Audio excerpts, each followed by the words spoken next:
ओम नमो भगवते वासुदेवाय। ओम नमो भगवते वासुदेवाय। ओम नमो भगवते वासुदेवाय। ओम नमो भगवते वासुदेवाय।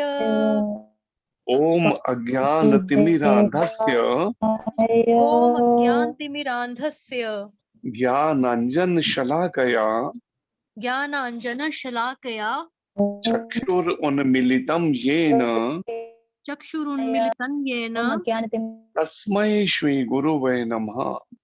तस्मै श्रीगुरुवे नमः। नमः ओम विष्णुपादाय नमः ओम विष्णुपादाय कृष्णपृष्ठाय भूतले कृष्णपृष्ठाय भूतले श्रीमते भक्ति वेदांत श्रीमते भक्ति वेदांत स्वामिन इति नामिने। स्वामिन इति नामिने। नमस्ते सरस्वती देवे नमस्ते नमस्ते सारस्वते देवे गौरवाणी प्रचारिणे गौरवाणी प्रचारिणे निर्विशेष शून्यवादी निर्विशेष शून्यवादी पाश्चात्य देश तारिणे पाश्चात्य देश तारिणे समस्त देश तारिणे। समस्त देश तारिणे। जय श्री कृष्ण चैतन्य जय श्री कृष्ण चैतन्य प्रभु नित्यानंद प्रभु नित्यानंद श्री अद्वैत गदाधर श्री अद्वैत गदाधर श्रीवासादि श्रीवासादि गौर भक्त वृंद। गौर भक्त वृंदा। हरे कृष्ण हरे कृष्ण कृष्ण कृष्ण हरे हरे कृष्ण कृष्ण हरे हरे हरे राम हरे राम राम राम हरे हरे। राम राम हरे हरे। भगवान श्री कृष्ण की वाणी भगवद गीता की जय। श्री कृष्ण चंद्र भगवान की जय। श्रील अर्जुन जी महाराज की जय। जय श्रील प्रभुपाद महाराज की जय। श्री गुरु महाराज की जय। अनंत कोटि वैष्णव वृंद की जय। श्रीमद् भगवद गीता यथारूप चौथा अध्याय है ये, और अध्याय का शीर्षक है दिव्य ज्ञान, और श्लोक संख्या है 40। सभी प्रयास कीजिए दोहराने का। अज्ञश्च आश्रद्धानश्च अज्ञश्च अश्रद्धानश्च संशयात्मा विनश्यति। संशयात्मा विनश्यति। नायं लोकोऽस्ति न परो नायं लोकस्ति न परो न सुखं संशयात्मनः। न सुखं संशयात्मनः। अज्ञश्च अश्रद्धानश्च अज्ञश्च श्रद्धानश्च संशयात्मा विनश्यति। संशयात्मा विनश्यति। नायं लोकोऽस्ति न परो नायं लोकोऽस्ति न परो न सुखं संशयात्मनः। न सुखं संशयात्मनः। पढ़िए आप में से कोई भक्त।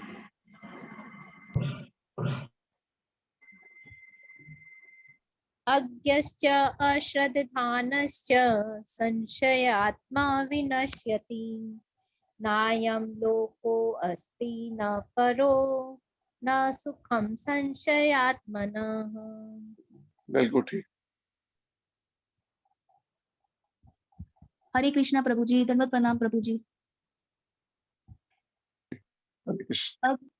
अज्ञश्चाश्रद्धानश्च संशयात्मा विनश्यति। नायं लोको अस्ति न परो न सुखं संशयात्मनः। हरे कृष्णा प्रभु जी। हरे कृष्ण। हरे कृष्णा प्रभु जी, दंडवत प्रणाम। बस जी, हरे कृष्ण जी। जी बोलिए दर्शना माता जी। जी, हरे कृष्णा प्रभु जी, दंडवत प्रणाम। अज्ञादान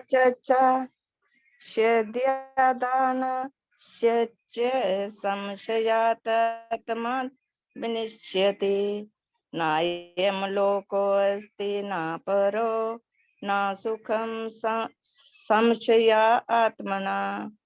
हरे कृष्णा प्रभु जी। हरे कृष्ण। हरे कृष्ण प्रभु जी, दंडवत प्रणाम। बस जी, हरे कृष्ण। अज्ञश्चास्त्र श्रद्धानश्च संशयात्मा विनश्यति, नायं लोको अस्ति न परो न सुखम संशयात्मनः। हरे कृष्ण। हरे कृष्ण। हरे कृष्णा प्रभु जी। नायम लोको अस्ति ना परो, ये इकट्ठा है क्योंकि 8 अक्षर इसमें होते हैं, फिर आगे ना से। जी पढ़िए। हरे कृष्णा प्रभु जी, दंडवत प्रणाम। हरे कृष्ण। बस जी। अज्ञश्चास्य ददधानश्च संशयात्मा विनश्यति, नायं लोकोऽस्ति न परो न सुखं संशयात्मनः। हरे कृष्णा प्रभु जी। हरे कृष्ण। अनुवाद दोहराइए सभी। किंतु जो अज्ञानी तथा किंतु जो अज्ञानी तथा श्रद्धा किंतु विहीन जो व्यक्ति ज्ञानी श्रद्धा विहीन व्यक्ति श्रद्धा शास्त्रों विहीन में व्यक्ति संदेह करते हैं, शास्त्रों में संदेह शास्त्रों करते, में संदेह वे भगवत भावना अमृत वे भगवत भावना अमृत नहीं प्राप्त करते, नहीं प्राप्त करते, अपितु नीचे गिर जाते हैं। अपितु नीचे गिर जाते हैं। संशय आत्मा के लिए संशय आत्मा के लिए ना तो इस लोक में ना तो इस लोक में ना ही परलोक में न ही परलोक में कोई सुख है। कोई सुख है। तात्पर्य अर्चनीय वंदनीय प्रातः स्मरणीय जगदीश्वर प्रभुपाद महाराज की जय। श्री गुरु महाराज की जय। तात्पर्य पढ़िए आप में से कोई पढ़। जो माता जी पढ़ना चाहते हैं हैंड रेज करें। जी पढ़िए ज्योति। हरे कृष्णा प्रभु जी। हरे कृष्ण जी। भगवत गीता सभी प्रमाणिक एवं मान्य शास्त्रों में सर्वोत्तम है। जो लोग पशु तुल्य है, उनमें न तो प्रमाणिक शास्त्रों के प्रति कोई श्रद्धा है और न ही उनका ज्ञान होता है, और कुछ लोगों को यद्यपि उनका ज्ञान होता है और उनमें वे उदाहरण देते रहते हैं, किंतु उनमें वास्तविक विश्वास नहीं करते। यहाँ तक कि कुछ लोग जिनमें भगवत गीता जैसे शास्त्रों में श्रद्धा होती भी है, फिर भी वे न तो भगवान कृष्ण में विश्वास करते हैं और न उनकी पूजा करते हैं। ऐसे लोगों को कृष्ण भावनामृत का कोई ज्ञान नहीं होता, वे नीचे गिरते हैं। उपयुक्त सभी कोटि के व्यक्तियों में जो श्रद्धालु नहीं है और सदैव संशयग्रस्त रहते हैं, वे तनिक भी उन्नति नहीं कर पाते। जो लोग ईश्वर तथा उनके वचनों में श्रद्धा नहीं रखते, उन्हें न तो संसार में न तो भावी लोक में कुछ हाथ लगता है। उनके लिए किसी भी प्रकार का सुख नहीं है। अतः मनुष्य को चाहिए कि श्रद्धा भाव से शास्त्रों के सिद्धांतों का पालन करे और ज्ञान प्राप्त करे। इसी ज्ञान से मनुष्य आध्यात्मिक अनुभूति के दिव्य पद तक पहुंच सकता है। दूसरे शब्दों में आध्यात्मिक उत्थान में संशयग्रस्त मनुष्यों को कोई स्थान नहीं मिलता। अतः मनुष्य को चाहिए कि परंपरा से चले आ रहे महान आचार्यों के पद चिन्हों का अनुसरण करे और सफलता प्राप्त करे। हरे कृष्ण प्रभु जी। धन्यवाद। तो ये आज का श्लोक है जिसमें भगवान कृष्ण अर्जुन को और अर्जुन के माध्यम से ये शिक्षा दे रहे हैं संसार के जीवों को कि जो अज्ञानी तथा श्रद्धा विहीन व्यक्ति शास्त्रों में संदेह करते हैं, आज समाज में भरमार है ऐसे लोगों की। एक, जिनको ज्ञान ही नहीं है पहले तो कि मनुष्य जीवन मिला क्यों है, ये विषय ही नहीं बिल्कुल ध्यान में है।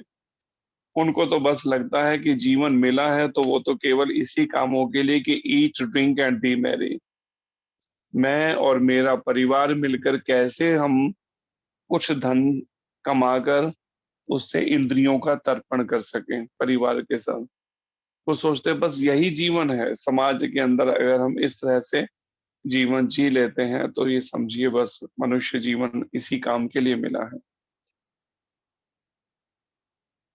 लेकिन जो वैदिक ग्रंथ हैं वो कहते हैं कि ठीक है, जब मनुष्य जीवन मिला है तो स्वाभाविक बात है कि कुछ ना कुछ कर्म तो करने ही पड़ेंगे, लेकिन वो कर्म किस तरह से किए जाएं कि वो जीवन के अंत में मोक्ष के पद तक ले जा अग्रसर कर सके हमें, कि धर्म अर्थ काम और मोक्ष, आखिर में मोक्ष मिल सके और कर्म हमारे धर्म का विचार करते हुए हों। ये नहीं कि धर्म को भूलकर कैसा भी आचरण किए जा रहे हैं, बस येन केन प्रकारेण कैसे भी पैसा कमाने के लिए कुछ भी बोलना पड़े झूठ बोल दीजिए।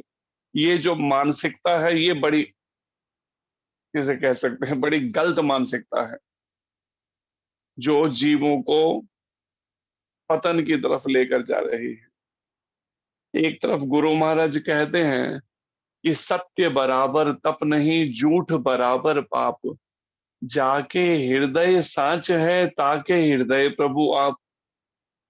कि सत्य, अगर कोई सत्य को जीवन में धारण करता है सब तरह से, तो उससे बढ़कर कोई और तपस्या नहीं है। सत्य बराबर तप नहीं और झूठ बराबर पाप। जो आज बात बात पर झूठ बोलने की जो आदत पड़ चुकी है, झूठ के बराबर शास्त्र कहते हैं कोई और पाप नहीं है। और जाके हृदय साच है, जिसके हृदय में सत्यता है, सच्चाई को जिसने धारण कर रखा है अपने जीवन में, अपने हृदय में, ताके हृदय प्रभु आप, उसके हृदय में भगवान वास करते हैं, रहते हैं। तो इसलिए जो भक्त हैं या वैष्णव हैं वो हमेशा सत्य भाषण करते हैं। लेकिन सत्य की वास्तविक परिभाषा क्या है, सत्य वो परिभाषा पहले भगवत गीता से सीखनी समझनी पड़ेगी। सत्य की परिभाषा हम अपने मन से नहीं लगा सकते। और यहाँ पर भी जो आज के श्लोक में भगवान कृष्ण विशेषकर अर्जुन को ये बातें, कि अगर श्रद्धा विहीन कोई व्यक्ति है या अज्ञानी है जिसका शास्त्रों में संदेह जो करते हैं, वे भगवत भावना अमृत नहीं प्राप्त करते अपितु नीचे गिर जाते हैं। तो भगवान कृष्ण कहते हैं उनके हृदय में भगवत भावना कभी भी नहीं रह सकती स्थायी। उस भगवत भावना से नीचे गिर जाएंगे, क्योंकि वो अज्ञानी जो हैं, जिनको ज्ञान ही नहीं है कर्तव्य क्या है अकर्तव्य क्या है, लाभ क्या है हानि क्या है जीवन, मनुष्य जीवन में जय या पराजय की परिभाषा क्या है, या फिर सुख और दुख की परिभाषा क्या है।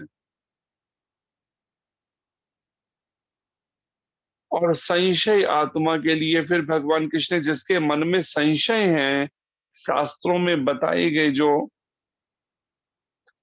शिक्षाएं हैं उनके प्रति, तो ऐसे संशय आत्मा के लिए ना तो इस लोक में ना ही परलोक में कोई सुख है।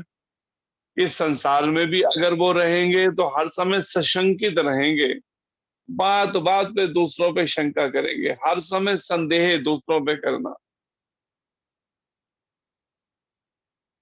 और परलोक भी उनका बिगड़ जाएगा इससे, जब उनका विश्वास ही नहीं है भगवान। क्योंकि वैदिक शास्त्रों में जो कुछ भी कहा गया है वो एक तरह से भगवत स्वरूप ही है, क्योंकि भगवान के ही मुखारविंद से ये सब दिव्य ज्ञान निकला है। वेद हैं और वेदों पर ही आगे जो उपनिषद लिखे गए, पुराण हैं,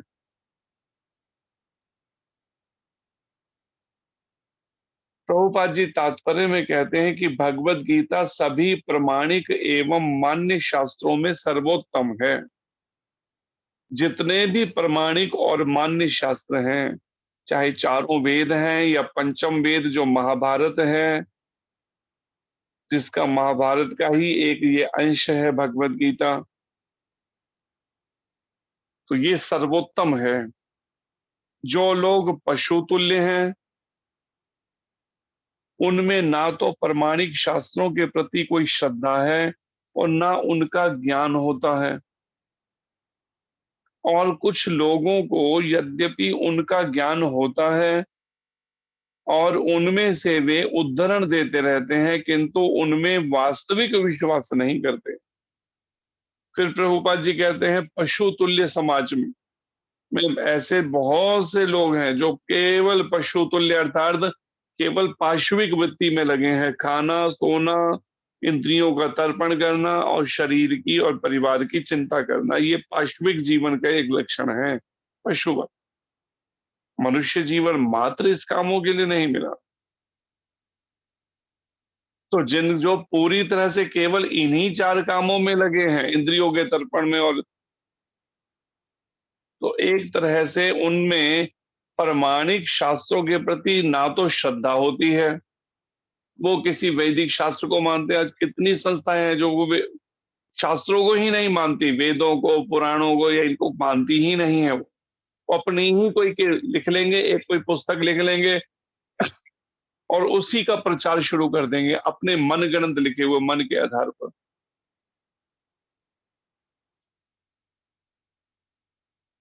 एक संस्था है समाज में चल रही है, श्री राम शरणम करके। उन्होंने अपनी एक पुस्तक लिखी है जिसके अंदर शुरू से अगर देखें जगह जगह केवल भगवान राम का नाम और उनकी लीलाओं का वर्णन है, लेकिन वो भगवान कृष्ण के रूप को नहीं मानते। अब आप विचार कीजिए है, ऐसे में भगवान कृष्ण की, भगवान राम की लीलाओं का गान करना, भगवान राम का, लक्ष्मण जी के बारे में, सीता माता के बारे में, हनुमान जी के बारे में, उनकी सब लीलाओं के बारे में, वो सब तो गुणगान करेंगे, लेकिन भगवान राम के रूप को नहीं मानेंगे, उसको न सामने रखेंगे अपने उन स्थानों में और न उनके रूप को मानेंगे कि वो तो राम जिनकी हम गान कर रहे हैं, वो तो निराकार। अगर निराकार ही है तो फिर उनकी लीलाओं का गान क्यों कर रहे हो? अयोध्या की और ये सब लीलाएं जो भगवान राम ने की, उसको क्यों लिखा है उन्होंने, जिन्होंने उनका मुख्य जो शुरुआत की है श्री राम शरणम संस्था की।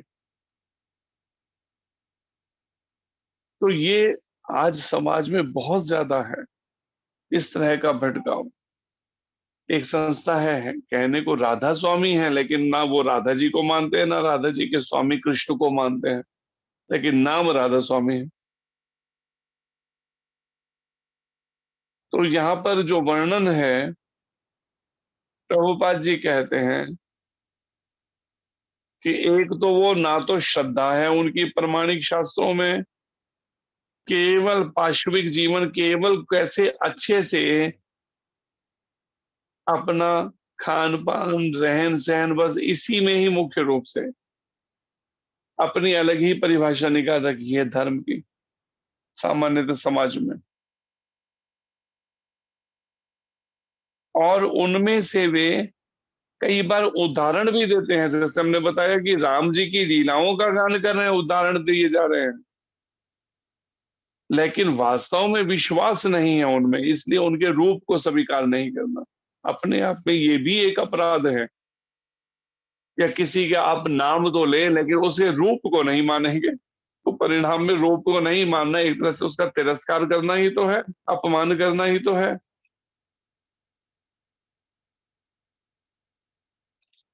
लेकिन समाज में भटकाव ऐसा आज के समय में। प्रभुपाद जी कहते हैं यहाँ तक कि कुछ लोग जिनमें भगवत गीता जैसे शास्त्रों में श्रद्धा होती भी है, फिर भी वे ना तो भगवान कृष्ण में विश्वास करते हैं, ना उनकी पूजा करते हैं।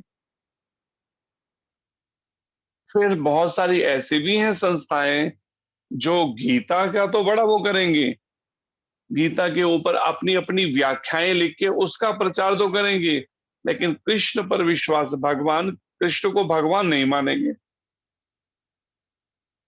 कई बार उनकी विचारधारा क्या होती है, वास्तव में जो ये कृष्ण कह रहे हैं ये तो सामने देखने में लग रहा है कृष्ण कह रहे हैं, लेकिन वास्तव में वो तो उनके हृदय में बैठा हुआ जो ईश्वर है, परमात्मा है, वो कह रहा है, निराकार।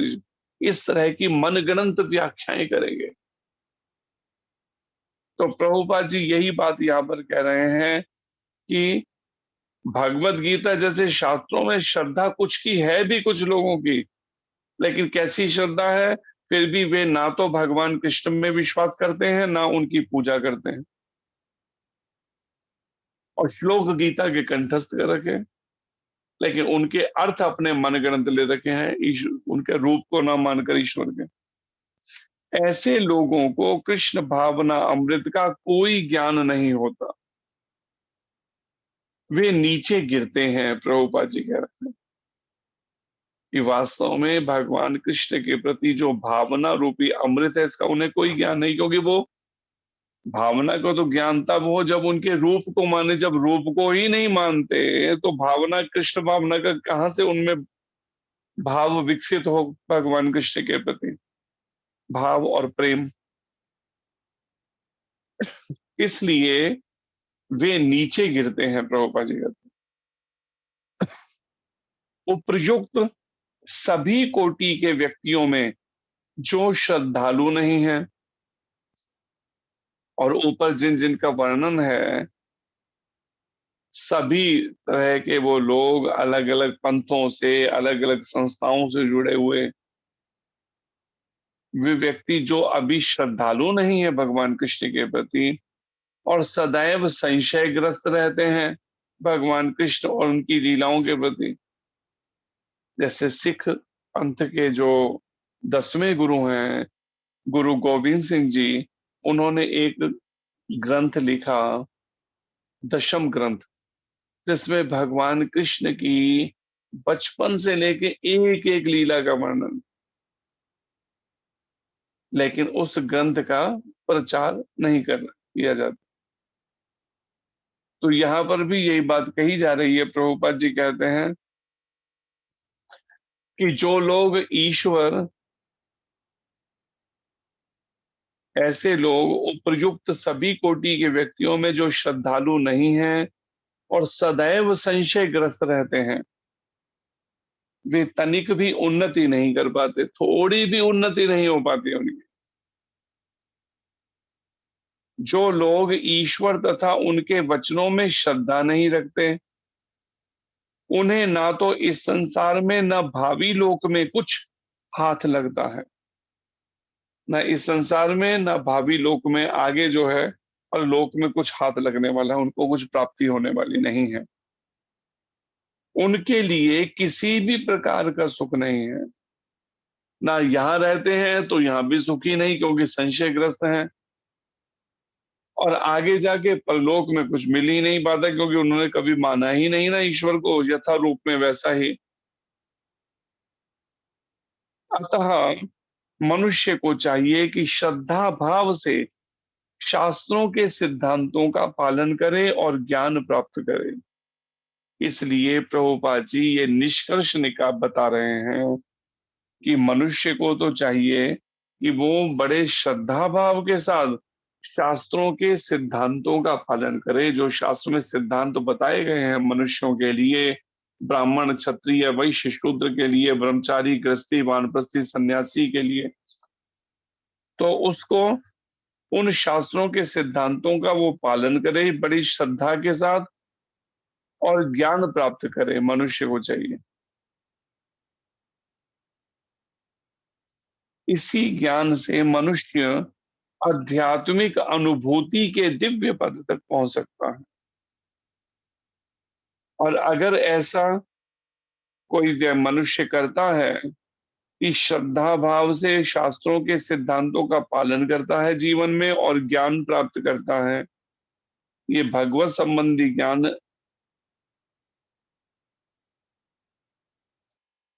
यथा रूप में अगर वैसे का वैसा ही हृदयंगम करता है, हृदय में धारण,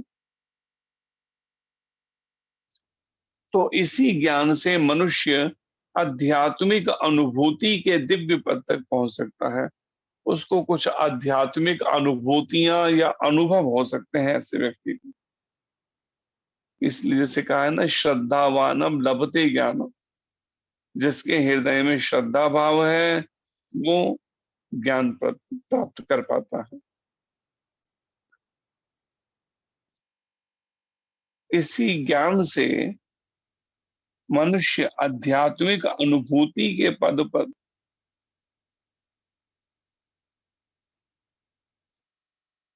इसी ज्ञान से मनुष्य आध्यात्मिक अनुभूति के दिव्य पद तक पहुंच सकता है।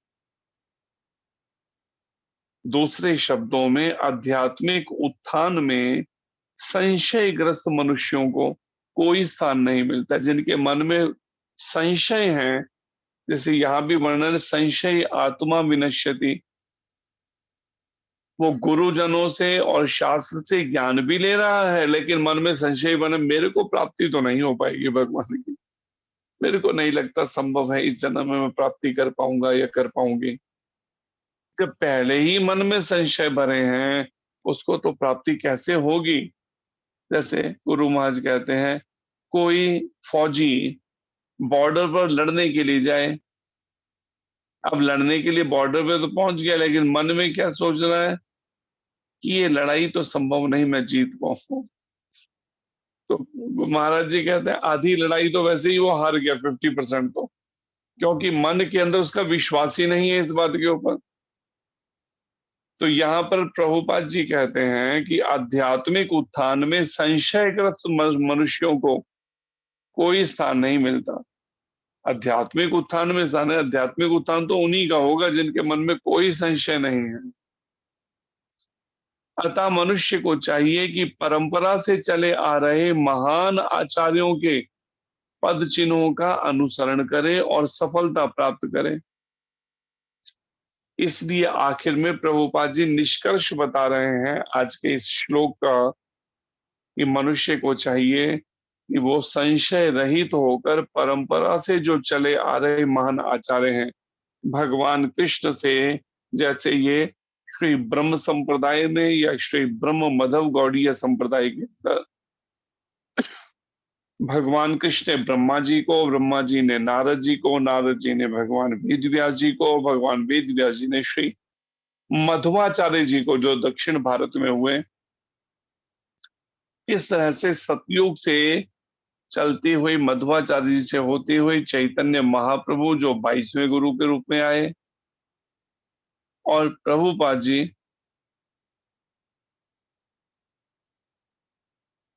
जो है उन्होंने इसी को ही फिर आगे परंपरा के अंदर 32वें आचार्य के रूप में विश्व भर में लेकर गए इस दिव्य ज्ञान को, जो प्रमाणिक तथा मान्य शास्त्रों पर आधारित भगवत गीता का जो दिव्य उपदेश है। इसलिए प्रभुपाद जी कहते हैं कि मनुष्य को चाहिए कि परंपरा से चले आ रहे महान आचार्यों के पद चिन्हों का अनुसरण करे, कि आचार्यों ने जैसा जैसा मार्गदर्शन दिया हमारे षड गोस्वामियों ने और गुरु परंपरा ने, उन पद चिन्हों का अनुसरण करे, जल्दबाजी नहीं, कुछ नहीं, और परिणाम में सफलता प्राप्त कर सकता है इस तरीके से। तो ये एक तरह से कह सकते हैं की ऑफ सक्सेस, सफलता की एक तरह से चाबी है ये, कि हम किस तरह से अपने जीवन में आध्यात्मिक उत्थान के पथ पर हम अग्रसर हो सकते हैं, किस तरह से हम कृष्ण भावना अमृत को अपने जीवन में उतारते हुए इस भक्ति पथ पर अग्रसर हो। तो ये आज के श्लोक से समझना चाहिए कि अगर हम चाहते हैं हमारा ये लोक भी अच्छा हो और परलोक भी, तो उनको तो विशेष कर चाहिए इस अज्ञान और इस अश्रद्धा से ऊपर उठना। जो शास्त्रों के प्रति थोड़ा भी अगर मन में संशय या संदेह है, तो उसको, जैसे गुरु महाराज कहते हैं या प्रभुपद कहते थे, if you your the doubt then cut it out. अगर थोड़ा भी कहीं डाउट है, संशय है, उसी समय उसे निकाल बाहर करो, प्रश्न करो, उसी समय शास्त्र के आधार पर उसका उत्तर लेके उस संशय को खत्म कर दो उसी समय।